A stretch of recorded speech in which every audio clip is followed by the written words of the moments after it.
Sabi nila, kailangan nating dumaan sa mga pagsubok ng buhay para mas ganap na maging matatag sa anumang hamon ng buhay.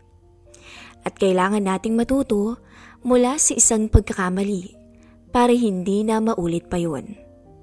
Ating tunghayan ang isang kwento ng buhay at karanasan. Itago na lang natin siya sa pangalang Ever, isang tipikal na may bahay. Isang 30 anyos na batang ginang na asawa ni Edgar.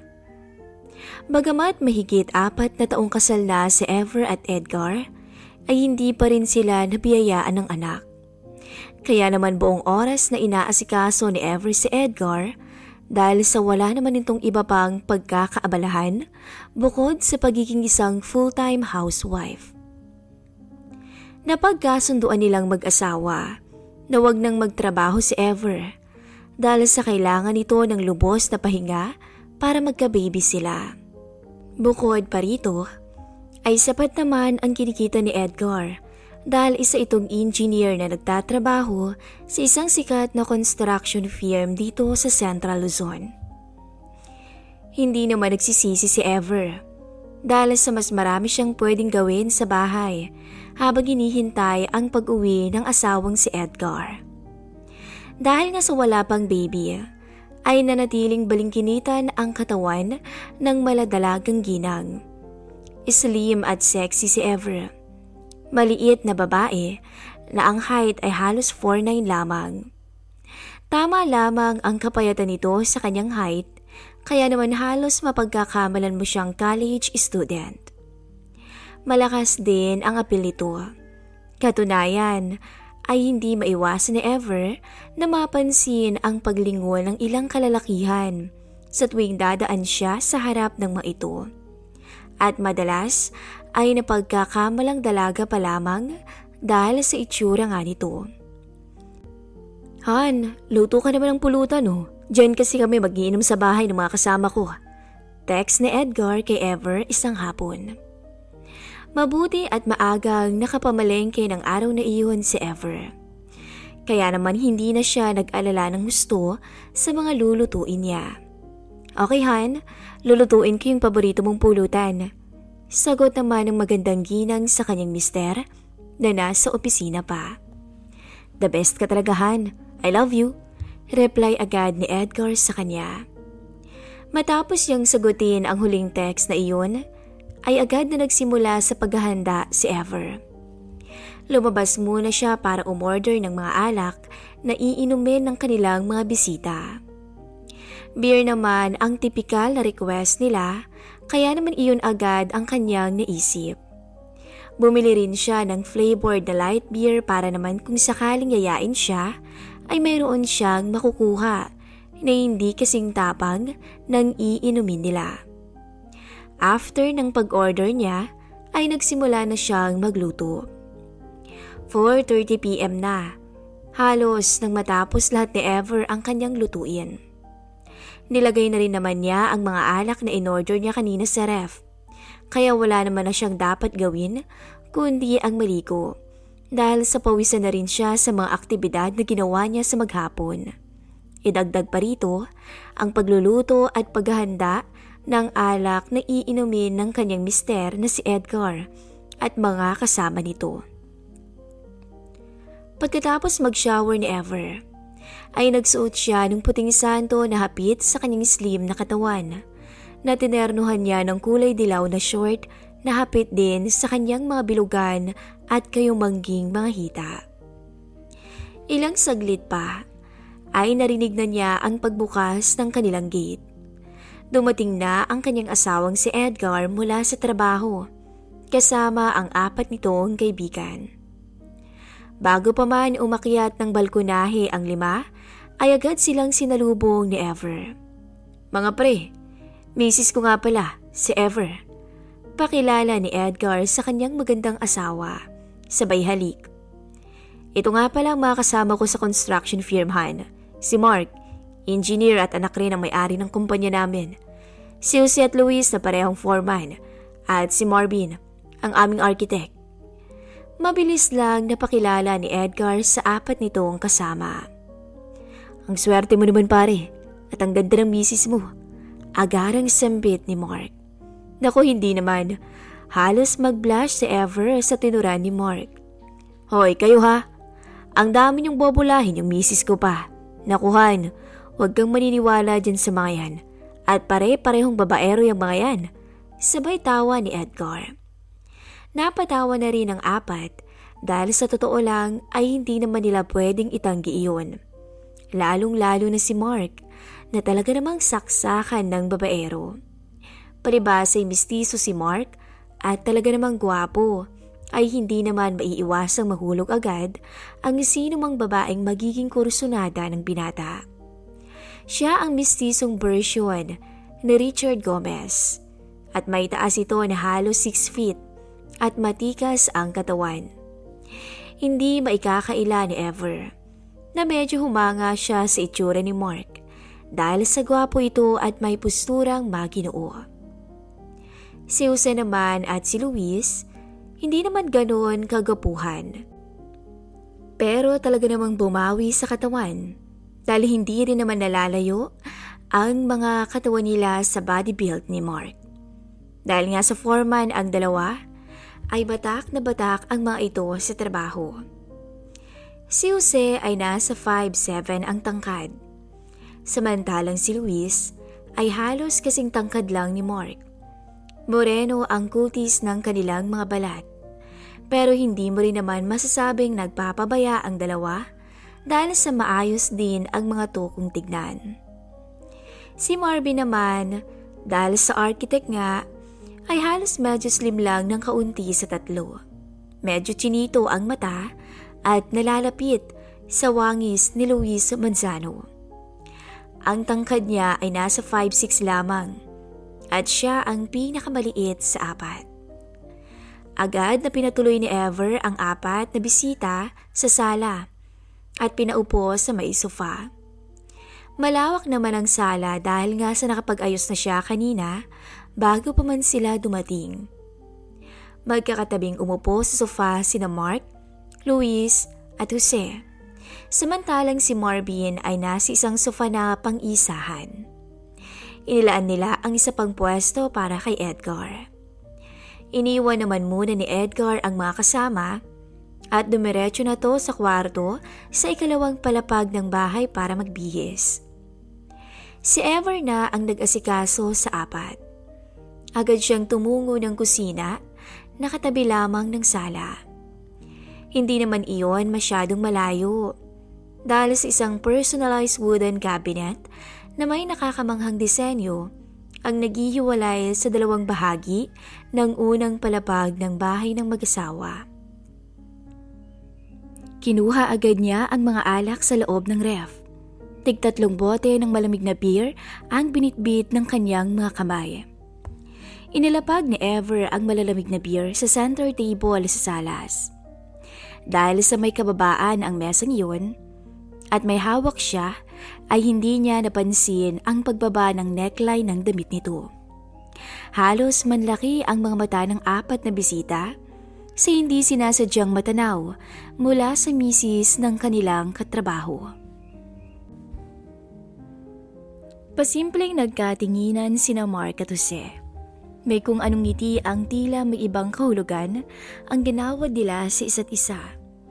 May kung anong idea tuloy na naglalaro sa isip nila patungkol sa magandang misis ni Edgar.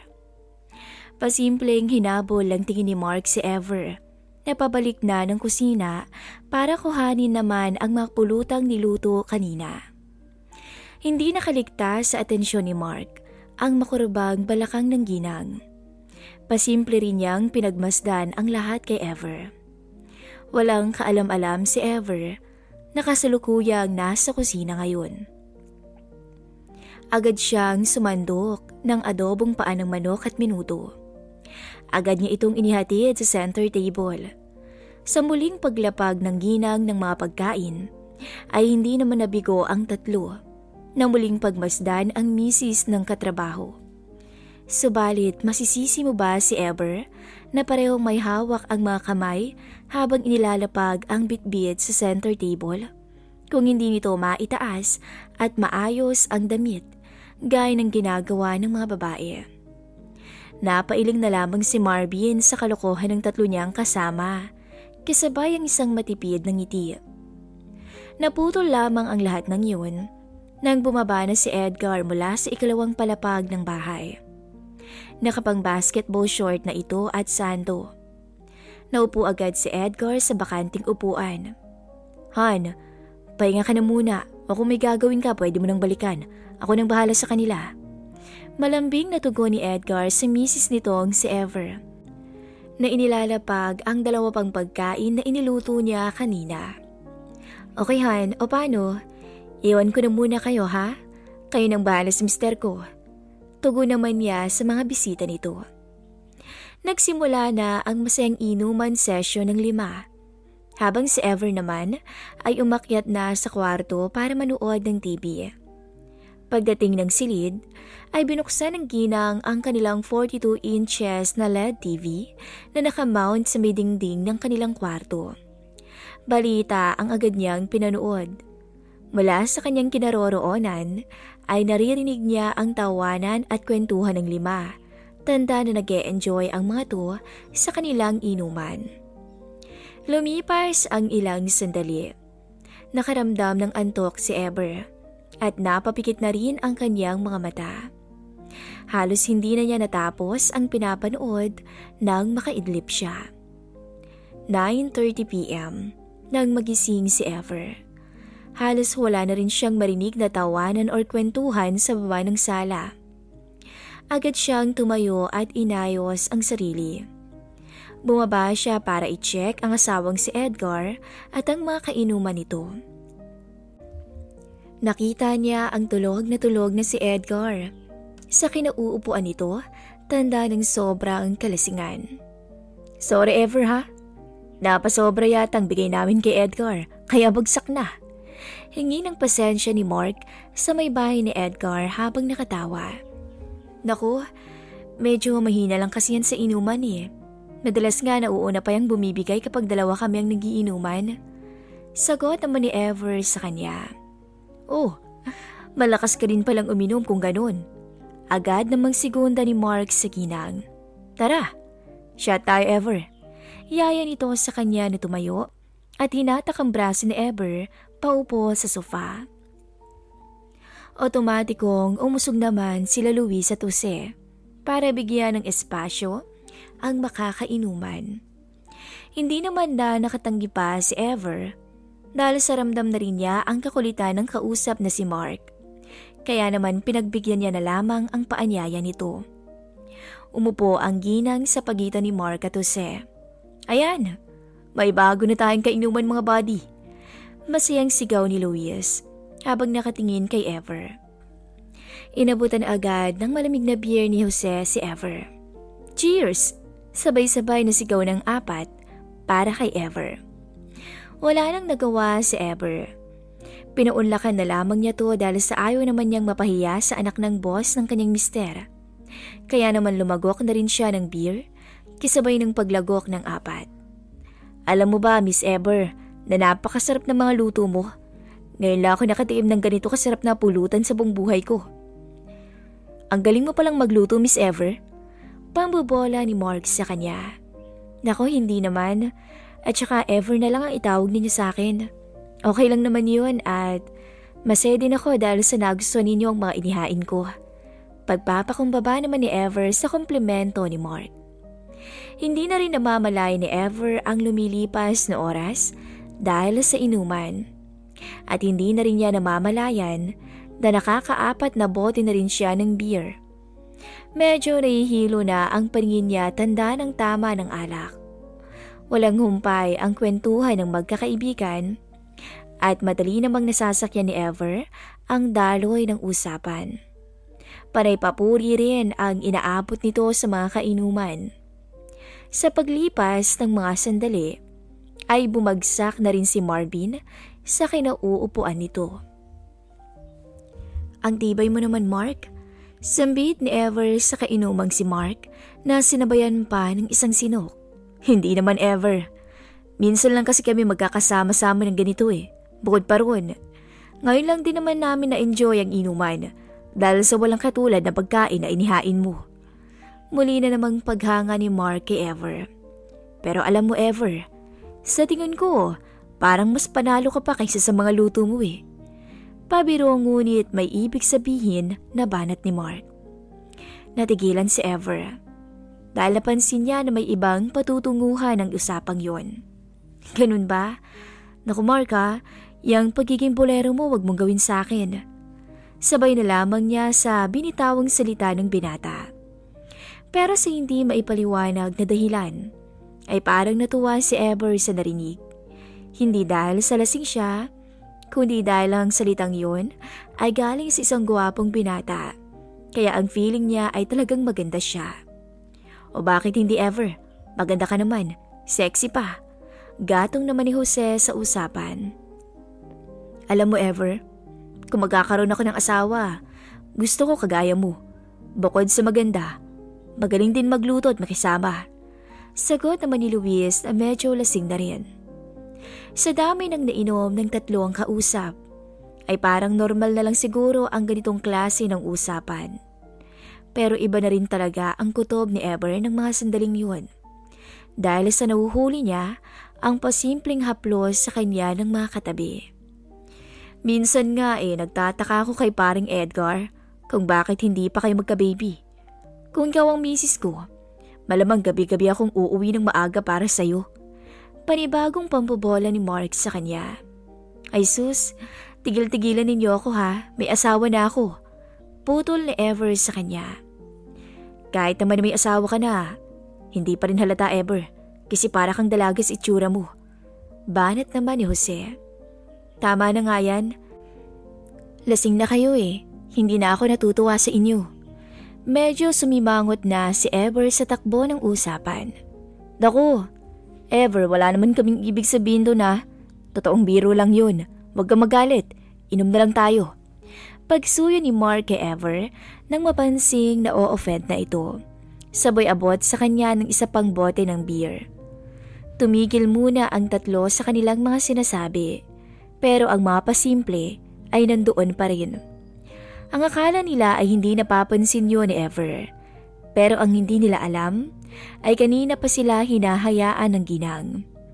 Sa isang banda, maswerte si Ever dahil sa hindi niya akalaing may dating pa rin ang isang babae na gaya niya kay Mark kahit may asawa na siya. May kung ano tuloy idea ang bumubulabog sa isipan niya. Paano kung silang tatlo pala ay may ibang motibo sa kanya? Lumakas ang tibok ng puso ni Ever sa naisip. Ang init naman. Nasambit ni Ever sa mga kainuman, sabay ginawang pamaypay ang kanyang palad na tinapat niya sa kanyang pawisang leeg. Oo nga Ever, pansin din namin. Pagsang-ayon ni Mark sa tinura ni Ever. Nagulat si Ever dahil nagkalas ng polo at t-shirt si Mark sa harap niya. Okay lang ba Ever? Nahuling paalam ni Mark dahil sa nakalas na ang pangtaas niya bago pa man niya sabihin to. Bumungad kay Ever ang matipunong itsura ni Mark. Parang postura ni Derek Ramsey ang dating nito, lalo na ang abs na lalong nagpagwapo sa binata.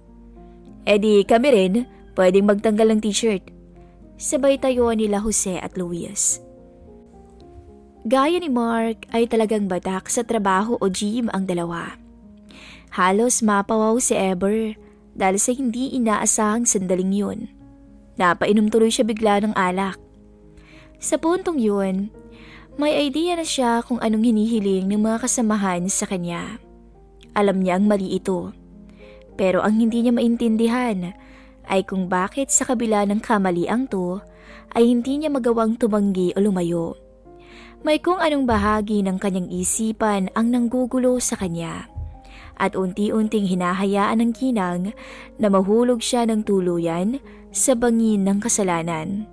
Teka ha, magsi-CR lang muna ako. Sabay tayo ni Ever at agad na dumiretso sa banyo malapit sa kusina. Gusto niyang tumakas sa tukso na lumalapit sa kanya at ito ang naiisip niyang paraan. Tiningnan pa niya ang asawa, subalit tulog na tulog to gawa ng kalasingan. Ganon din ang isa pang kasama nila na alam niyang mapait ay wala na ring ulirat. Hindi pwede to. Mahal na mahal ko ang asawa ko. Pagsusumigaw ng katinoan ni Ever. Sa totoo lang, kanina pa nilalabanan ng ginang ang kahinaan sa mga pambobola pa lang ni Mark. Hindi tama to. Kailangan ko nang ayusin ang nangyayari bago pa mahuli ang lahat. May asawa na ako at mahal ko si Edgar. Muling pagsusumamo ng kanyang katinuan habang nasa CR. Desidido na siyang hindi siya magpadala sa sitwasyon at hindi niya hayaang mabola siya ng 3 kalalakihang kanina pa nagpapahiwatig sa kanya. Hindi siya magpapabulag sa mga nakakaayang itsura nila, lalo na ni Mark. Binuo niya ang kanyang isipan. Huminga siya ng malalim at inayos muli ang sarili. Mabilis ang hakbang na ginawa ni Ever. Gusto na niyang matapos ang kalokohang to. Kaya naman uunahan niya ang 3 ng galit para tigilan na siya. Natigilan si Ever. Dahil sa tahimik ang 3 na nagkukumpulan habang nakatingin sa cellphone ni Mark. May pinapanood ang mga ito. Napukaw lamang ang kanilang mga atensyon nang makita ni Mark si Ever na nakatayo sa harap nila. Sorry Ever ha. Sabay tago sa cellphone at nag-ayos na rin ng upo ang 2 nitong kasama. Hindi muna kumibo si Ever dahil kumukuha pa siya ng tiyempo para makapagsalita. Ayaw niyang mapahiya ang kanyang mister sa mga kaibigan nito. Kaya naman gusto pa rin niyang maging maayos ang lahat. Upo ka muna rito, Ever. Paanyaya ni Mark sa kanya. Tumayo na si Mark at marahang hinila ang braso ni Ever pabalik sa pwesto nito kanina sa sofa. Galit ka ba, Ever? Pansin ni Mark ang ginang dahil sa nakasimangot to. Yung kanina kasi, may pinapanood lang kaming 3. Sabay labas ulit sa cellphone at pinakita to sa kanya. Laking gulat ni Ever dahil sa tema ng pinapanood. Para sa kanya, ang awkward nito lalo't hindi niya asawa ang kasama. Gusto sanang pumalag ni Ever pero dahil sa nakaakbay sa kanya si Mark ay hindi siya makakilos. Nang mapansin ni Mark na hindi na kumikibo si Ever, ay unti-unti na niya itong pinakawalan mula sa mahigpit niyang pagkakaakbay. Sigurado siyang napaamo niya ang magandang misis ng katrabaho. Dahil na rin sa tama ng alak, ay biglang nagbago ang ihip ng hangin. Ang kanina lang galit na misis ay unti-unti nang nakampante hanggang sa namalay na lang niya ang isang haplos sa kanyang bewang. Napalingon si Ever sa katabi at isang matamis na ngiti ang iginawa ni Mark sa kanya. Huwag ninyo sanang sasabihin sa asawa ko ang bagay nito ha. Marahang bigkas ni Ever sa 3. Hindi siya makapaniwala na nasabi niya to. Nalilito ang isipan niya pero dahil sa tama ng alak at sa mga pahiwatig sa kanya ng 3 ay tila nawala na siya sa katinoan. Pagkabanggit pa lamang ni Ever noon, ay agad lumapit sa kanya ang 3 katrabaho ng kanyang mister. Huwag dito. Baka magising ang asawa ko. Pakiusap ni Ever sa 3 tila excited na ng mga oras na yon. Sa puntong yun, umakyat ang 3 sa kwarto ng mag-asawa, bit-bit ang may bahay ni Edgar. Inilak ni Mark ang pinto. Pagdating nila doon, ay agad pinalibutan nila si Ever. Napapikit na lang ang ginang at hinayaan na lang sila sa kung ano man ang naisin nila. Hanggang namalayan na lang niya ang sarili na nakahiga sa may kama nilang mag-asawa. Ang mga suot ay nagkalat sa sahig. Halos mabaliw ang mga katrabaho ng mister sa kanyang iniingatang dangal at tinatagong ganda na para lang sana sa asawa niya. Ngunit kahit anong pagpapakatibay niya ay natalo pa rin siya ng kahinaan. Lalo't siya rin ay halos maluha sa di mapapantayang saya na noon niya lamang nakamit. Halos pumako ang mga kuko ni Ever habang nakayakap ang isa sa kanila. Malinaw sa mga mata niya ang salamin na nakatapat sa kama nilang mag-asawa.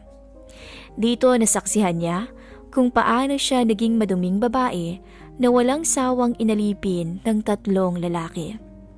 Gusto man niyang maawa sa sarili ay di niya magawa dahil siya man ay nakinabang din. Napapikit na lang siya at bahagyang napangiti nang may kasamang konsensya sa asawa. "Patawad, Han," bulong niya sa kanyang isipan. Makalipas ang 2 oras, hingal ang 4 na bumagsak. Ilang minuto rin silang nagpahinga at pagkatapos ay agad na nagbihis at nag-ayos. Nang okay na ang 4, ay agad silang bumaba ng sala at inabutan pa ring tulog ang mister ni Ever na si Edgar at ang kasama nila na si Marvin. Agad namang niligpit ng 4 ang mga bote ng beer, mga plato at kubyertos na ginamit nila at inayos na rin ang sala. Nag-usap pa ang 4 tungkol sa nangyari at nakiusap si Ever na huwag sanang makakarating kahit na kanino ang lahat ng yun. Binigyan naman siya ng kasiguraduhan ng 3, lalong-lalo na ni Mark na pinaka-boss nilang lahat.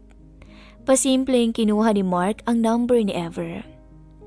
Pasado alas 12:37 ng madaling araw nang ginising nila ang dalawa.